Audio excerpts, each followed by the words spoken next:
امریکہ کا بحری بیڑا ایران کی جانب رواں دواں اور ڈونلڈ ٹرمپ کی دھمکی کے بعد ایرانی صدر مسعود پزشکیان اور ترکیہ کے صدر رجب طیب اردوان کے درمیان ایک اہم رابطہ ہوا ہے۔ اگر امریکہ نے ایران پر حملہ کیا تو کیا ترکیہ ایران کی مدد کے لیے میدان میں آئے گا؟ عامر رضا سے بات کرتے ہیں۔ عامر بھائی، ایک بڑا اہم رابطہ ہوا ہے، کیا ترکیہ ایران کی مدد کے لیے میدان میں آئے گا؟ اور اگر ایران کی مدد کے لیے میدان میں آئے گا تو کس طرح مدد کی جائے گی؟ دیکھیں، پہلی بات تو یہ ہے کہ بڑا اچھا آپ نے کیا، میں اس پر بات ہی کرنا چاہ رہا تھا کہ ترکی کا کردار کیا ہوگا اگر ایران پر حملہ ہوتا ہے۔ یہ بڑا اہم ہے، ترکی کیونکہ نیٹو کا رکن ملک ہے، ترکی کیونکہ اپنے جہاز، اپنے میزائلز، اپنا اسلحہ بناتا ہے، اپنی جو ہے بحری جہاز، بحری قوت بھی اس کی اپنی اچھی خاصی ہے، اور ترکی کیونکہ کسی زمانے میں پورے عالم اسلام کا جو ہے وہ رہا ہے، سربراہ رہا ہے، خلیفہ وہاں پر جو تھا اس کا پورا عالم اسلام میں اس کا جھنڈا جو تھا وہ لہرایا جاتا تھا، اس لیے ترکی آج بھی اتنا ہی اہم ہے جتنا ماضی میں رہا ہے۔ اور مسعود پزشکیان کا ٹیلی فونک رابطہ طیب اردوان سے، طیب اردوان جو ہے ایک مسلم دنیا کی فورس بنانے پر ہمیشہ زور دیتے رہتے ہیں۔ پچھلے دنوں یہ خبر بھی آئی کہ ان کی خواہش ہے کہ پاکستان اور سعودی عرب جیسے معاہدے کے اندر وہ شامل ہو جائیں اور اس میں ایک پر حملہ دوسرے پر حملے کا جو ہے اس کو تصور کیا جائے۔ اور اب مسعود پزشکیان کا طیب اردوان سے رابطہ کیا اس لیے ہے کہ ترکی جو ہے وہ ایران کو بچائے؟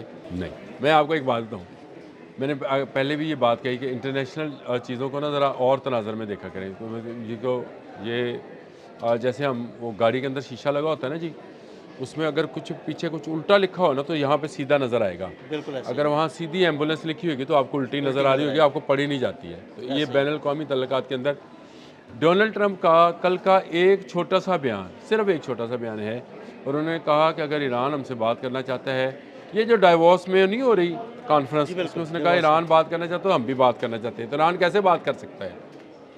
کوئی کسی کے تھرو ہوگی بات، ڈائریکٹ ہوئے گی میرا خیال ہے کسی کے میرا تھرو۔ خیال اب آپ اس نقطے پہ آ میں گئے آپ کے اس نقطے کہ پہ آ گیا۔ مسعود پزشکیان کا جو ہے طیب اردوان واحد اسلامی ملک کے سربراہ ہیں جو کہ نیٹو کا رکن ہے، اور امریکہ اس کا سربراہ ہے، یعنی نیٹو ممالک میں جتنے ممالک ہیں اس میں سب سے بڑا امریکہ ہے، تو اس سے بات کرنے کے لیے ہی اس کے ارد گرد کے لوگوں سے بات کی جا سکتی ہے۔ تو اس لیے مسعود پزشکیان کا جو رابطہ ہے طیب اردوان سے ڈونلڈ ٹرمپ کے اس بیان کی روشنی میں مجھے یہ لگتا ہے، میں اپنی رائے دے رہا ہوں، میرے پہ نہ بھائی آپ نیچے جا کر کچھ اور لکھیے گا، نہ میں کسی کا ایجنٹ ہوں، نہ میں کسی کا کار خاص ہوں، میں صرف بین الاقوامی تعلقات کی روشنی میں آپ کو بتا رہا ہوں کہ مسعود پزشکیان نے طیب اردوان سے کہا ہوگا کہ اس جنگ کو ٹالنے کے لیے اپنا کردار ادا کریں، اور ہم مذاکرات کے لیے تیار ہیں، اور مذاکرات کس پر ہوں گے؟ یہ اہم بات ہے، یہ بات ہمارے ناظرین بالکل جاننا چاہتے ایک کوئی ولاگ یہ ساری چیزیں دساں ہیں۔ نہیں آپ بتائیں نا۔ نہیں ہوگا۔ یہ جو ہے مذاکرات ہوں گے رجیم چینج کے اوپر۔ ڈونلڈ ٹرمپ رجیم چینج کیے بغیر، یعنی 1979 میں آنے والے اسلامی انقلاب کو ختم کیے بغیر اب واپس جانے والے نہیں ہیں، اور یہ کوئی ایسی بات نہیں ہے، اس میں بہت سارے لوگ شاید میرے اس پہ بھی کریں۔ ترکی آپ کو پتہ ہے کہ واحد ملک ہے، اسلامی ملک ہے جس نے اسرائیل کو تسلیم کیا، اور اس کے ساتھ ٹریڈ ہے، اس کی بلین آف ڈالرز کی ٹریڈ ہے ترکی کی۔ ترکی نیٹو کا رکن ہے، ترکی امریکہ کے قریب ترین ہے۔ طیب اردوان صاحب جتنے مرضی اچھے بیانات دیتے ہیں، ہمیں ان سے ان کے دل سے قدر کرتے ہیں۔ انہوں نے ان کا ایک تقریر جو ہے میں اکثر لگا کے سنا کرتا ہوں، انہوں نے کہا کہ اگر استنبول نشانے پر ہے تو تہران بھی نشانے پہ ہے، تہران نشانے پہ ہے تو اسلام آباد بھی نشانے پہ ہے، اسلام آباد نشانے پہ ہے تو ریاض بھی نشانے پہ ہے، ریاض نشانے پہ ہے تو فلاں بھی نشانے پہ ہے، پھر انہوں نے مقدس مقامات کے نام بھی لیے۔